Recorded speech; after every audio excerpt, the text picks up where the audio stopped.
This feels good. This feels right.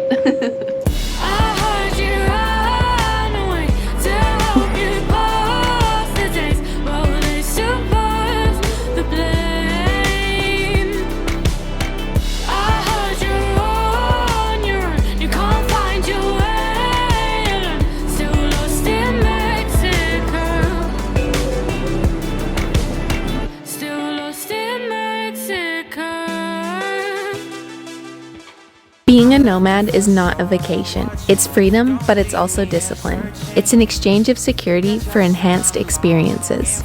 It's a way of life. Times are getting crazy, and everything seems hazy. Is there some place for safety I could go? Run away, run away, run away into your escape. Run away, run away, run away, you're never too far to run. Run away, run away, run away into your escape. Run away, run away, run away. Run away, run away, run away.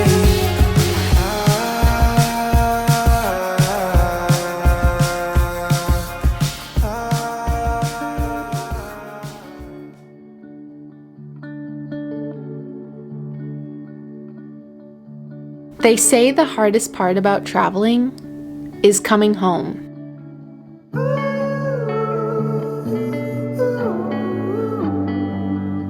And now we understand that in a way we never did before. We aren't the same people we were when we last lived in Canada. Back home, everything looks the same. The same streets, the same routines, and the same rhythm. But for us, everything has changed. Travel has a way of shifting something deep inside you.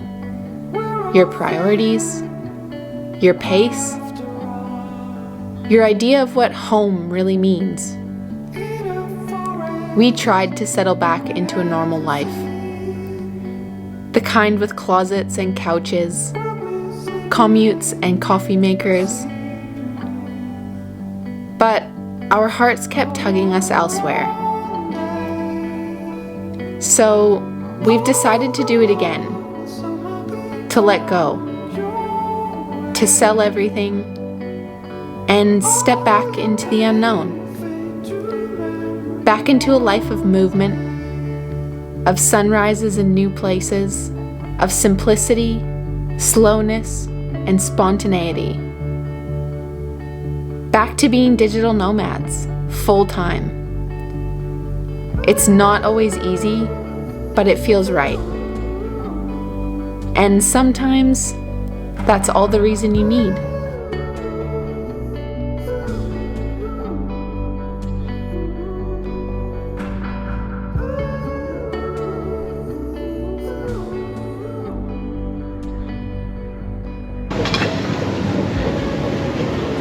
We had a funny shuttle driver this morning from the airport. I've been up since 2 a.m. because Lila was awake, and I got on the shuttle and he said, asked where we're going. I said Mexico, WestJet, and he just goes, okay, we'll drop you off at domestic and then you can walk all the way back to international. And I was waiting for him to laugh. I was like, nah, it's okay, we'll just go to international since we're flying to Mexico. But he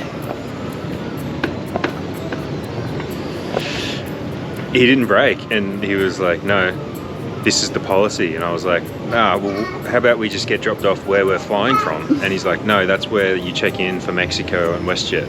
He was trying to say that the check-in counter for WestJet Mexico is in the domestic terminal, but it didn't sound like that. Yeah, Lloyd pretty much just said no. Good start to our season 2 of being nomads. You ready, honey? Yeah, I don't know what happened, but it's been a long time since we've done this. This is the first time really we've been at an airport with Lila. I mean, apart from when we came to Canada. And she's almost a year old. It doesn't feel like it's been that long.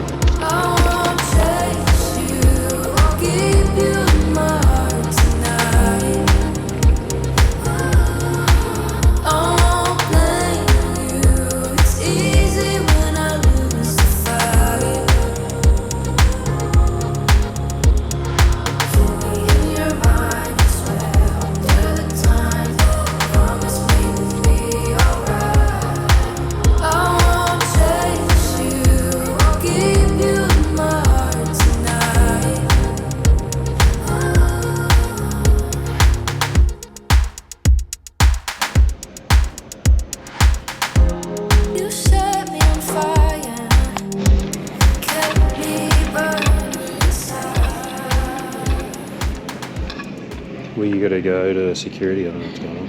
To security? Yeah. Really? Okay. Oh. You scared me. I'm like, what did we do wrong? She upgraded her seats. Are you serious? Or like, she moved us so we're next to each other in the front. Yeah, that's awesome. Okay. I thought it was disciplinary reasons. Yeah. Why do we always think we're in trouble? So I got this trick. Travel hack if you're traveling with a baby. Book the aisle and window seat, which everyone does that, and hope that no one gets in the middle. But when you get here, go to the counter and just say, oh look, I don't know why we got put in the aisle and window seat. We got our baby and someone's sitting in between us. And then 9 times out of 10, they'll, if there's spare rows or spare seats up the front of the plane or anything, they'll upgrade you. So, little travel hack there.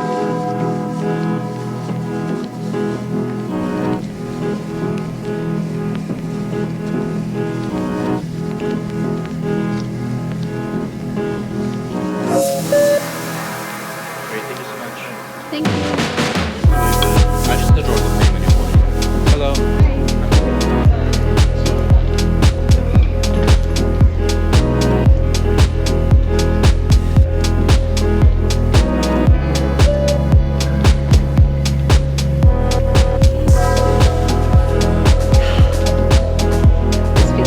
This feels good. This feels right. Who the sun is.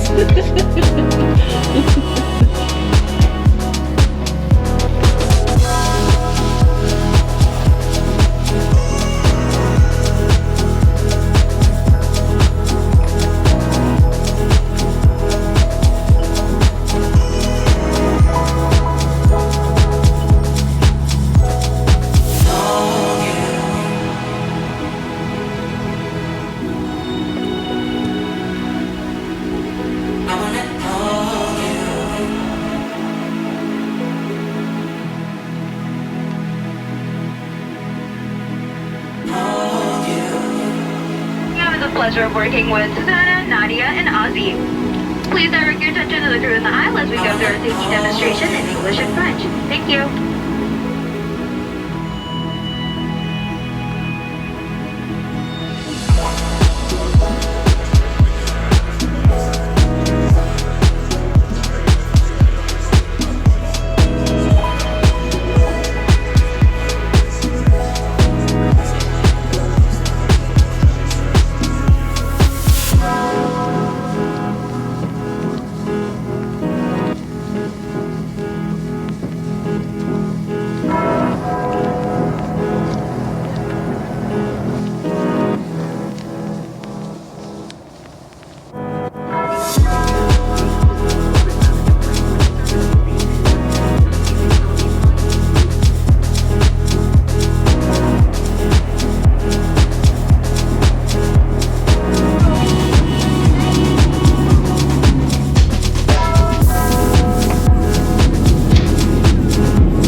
for Lloyd, Tulum.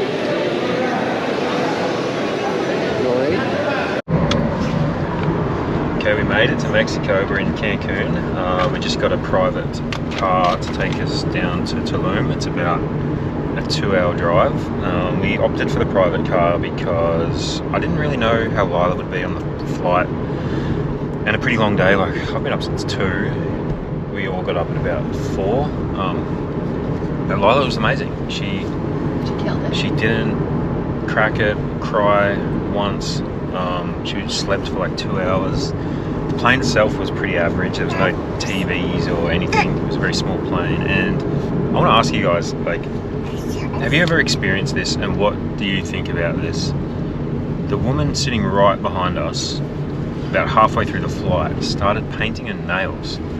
And the only reason I know is because like it stung my nostrils and it just stank out the whole plane. And I almost said something because I was like, is that normal to paint your nails on a plane in a confined space with no fresh air, with a baby right in front of you? I thought babies didn't even go into nail salons. Yeah, they don't. Anyway, I didn't say anything because I'm not a Karen, but I wondered what you guys think about that.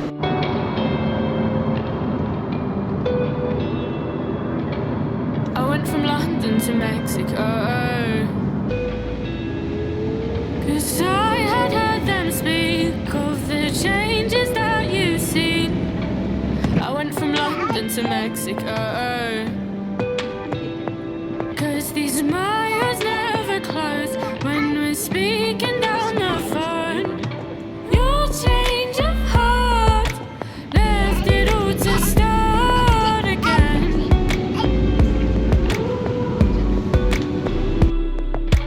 Your change of heart left us in the dark again.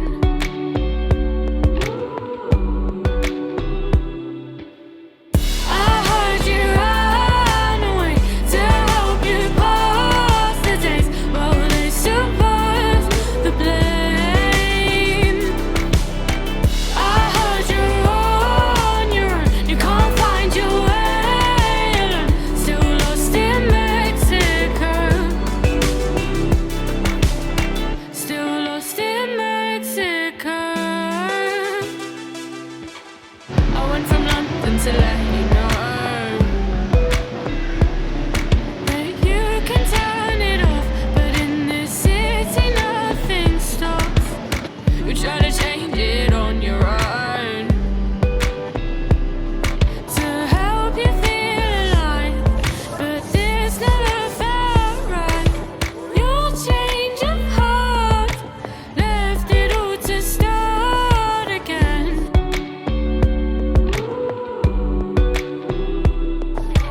Your change of heart left us in the dark again.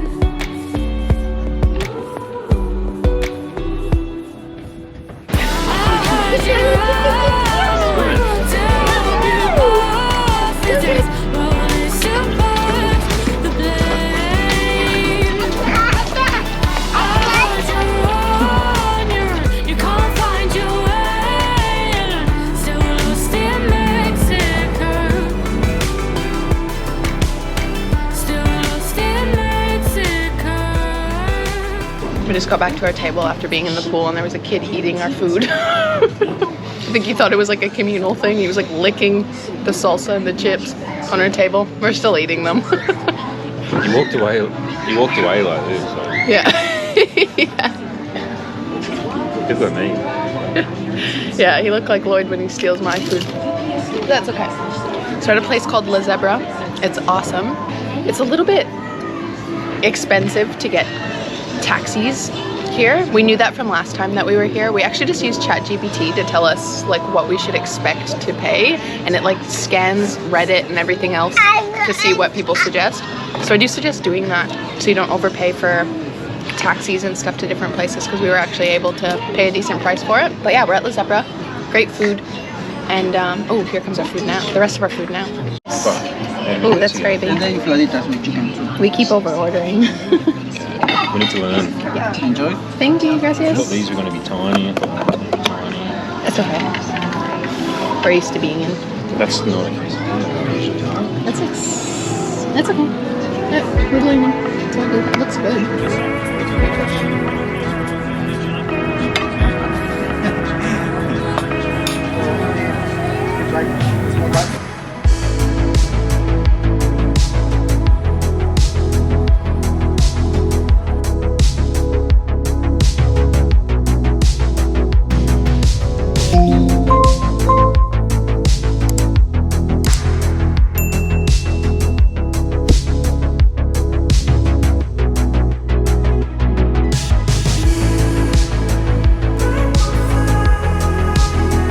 And as our first day in Tulum came to a close, we couldn't help but feel it, that quiet confirmation in our hearts that once again we made the right choice. Stepping into the unknown isn't new for us, but each time it asks us to trust a little deeper, to let go a little more. And this time it led us here. We ended the most perfect day at Don Cafeto, a local favorite in the heart of Tulum, where the ceviche was so fresh it felt like the ocean had served it to us herself. This life is not conventional. It's rarely easy, but somehow it feels like home. We just want to say thank you to you for being here, for showing up, for supporting us as we figure out how to be parents, YouTubers, travelers, nomads, and everything in between. We're so excited to share this next chapter with you, to bring you along in the most honest, intentional way we can, and to create videos that really mean something. Thanks for watching, and as always, we'll see you in the next one. Bye!